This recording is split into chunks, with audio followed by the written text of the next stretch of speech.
राधे राधे दोस्तों, मैं हूं पराग। कैसे बांके बिहारी पहुंचे खुद दुकान अपने लड्डू लेने, ये एक बहुत सुंदर कथा है जो आज मैं सुनाने जा रहा हूं। क्योंकि हम जो भी काम करते हैं, हम नौकरी करें, व्यवसाय करें, इसमें जो भगवान है वो किस तरह से हम पे नजर रखता है, किस तरह की हमसे उम्मीद करता है, इसका बहुत ही सुंदर उदाहरण है ये। वृंदावन के बांके बिहारी मंदिर में एक पुजारी किसी समय होते थे। वो पूरे अपने दिनचर्या के दौरान जब शयन के लिए बांके बिहारी जाते हैं तो उनके पास 4-5 लड्डू रख देते हैं। उनका भाव ये था कि बांके बिहारी रात को अगर उठे और उनको भूख लगी तो क्या खाएंगे, तो वो मंदिर में 4-5 बूंदी के लड्डू रख देते थे। और हैरानी की बात यह है कि सुबह जब वो वहां पहुंचते तो वो लड्डू किसी न किसी ने खाए हुए उनको जरूर मिलते थे। अब वो समझ नहीं पाते थे कि क्या बांके बिहारी ने खाए हैं या क्या हुआ है, लेकिन यह सिलसिला सालों चलता रहा। अब एक दिन क्या हुआ कि पंडित जी जो है वो किसी मानसिक दुविधा में होंगे, तो वो लड्डू रखना भूल गए। अब शयन के बाद उन्होंने मंदिर को ताला लगाया और वो घर चले गए। अब 9:30 पौने 10 का टाइम होगा, दुकानें बंद होने वाली थी। एक बच्चा उसी दुकान पर पहुंचता है जहां से ये लड्डू आते हैं रोज बूंदी के। वहां भी मंगल करने का टाइम हो गया था। दुकानदार अपना बेचारा समेटने का काम कर रहा था सारा। वो बच्चा बोलता, बाबा मुझे 4-5 लड्डू दे दो। तो दुकानदार ने कहा कि बेटा अभी सामने जो लड्डू थे रवा के और मावे के, वो निकाल के उसको दे दिए। बोले नहीं, ये नहीं चाहिए, मुझे बूंदी के लड्डू चाहिए। अब दुकानदार बोले, बूंदी के लड्डू अभी कहाँ होंगे? बोले देखिए अंदर शायद मिल जाए। तो वो अंदर गया, बोले अरे लाला तेरी किस्मत तो बड़ी अच्छी है, देखो ये बूंदी के लड्डू मिल गए। बूंदी के लड्डू बांध के उसको दिए। उसके हाथ में जैसे ही रखे, उसने कहा बाबा मेरे पास पैसे तो है नहीं। तो उसने कहा अच्छा।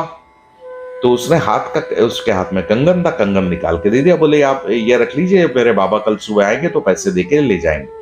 बोले नहीं बेटा ये रख ले तू लाला, इसकी जरूरत नहीं है, भले घर का लड़का लग रहा है तो बाबा कल आएंगे मैं पैसे ले लूंगा। तो उसने कहा नहीं आप रख लीजिए। बोले नहीं नहीं नहीं ये वापस ले जाओ। तो वो कंगन वहीं पे उसकी दुकान पे फेंक के लड़का भाग गया। अब दुकानदार ने भी सोचा चलो इसके बाबा कल आएंगे तो मैं उनको लौटा दूंगा। अब ये करते करते सुबह हो गई और सुबह जब पुजारी जी ने मंदिर खोला तो मंदिर में हड़कंप मच गया कि बांके बिहारी के हाथ का कंगन गायब है।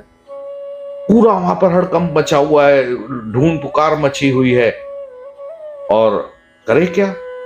अब समय जैसे गया, दिन के समय पुजारी जी वहां से मंदिर से निकल के अपने घर जा रहे थे। रास्ते में वही दुकान आई तो उसने कहा कि अरे क्या बात है पुजारी जी, आपने आज तो राधे राधे भी नहीं किया और आप ऐसा मुंह लटकाए चले जा रहे हो, क्या बात है? बोले क्या बताऊं भाई साहब, बांके बिहारी मंदिर में चोरी हो गई। बोले क्या चोरी हो गई? बोले बांके बिहारी का कंगन चोरी हो गया। अचानक दुकानदार को याद आया कि रात को एक बच्चा कंगन देके गया था। और उसने पूरी कथा पुजारी जी को सुनाई और उसने कहा ये देखिए ये कंगन। पुजारी जी की आंखें फटी की फटी रह गई, ये तो बांके बिहारी का कंगन था। वो लेके भागे कि कंगन मिल गया। और इधर दुकानदार को एहसास हुआ कि मंदिर में पुजारी जी ने लड्डू नहीं रखे तो बांके बिहारी खुद मेरी दुकान पर लड्डू लेने आए। उनको मेरे हाथ के लड्डू कितने पसंद है।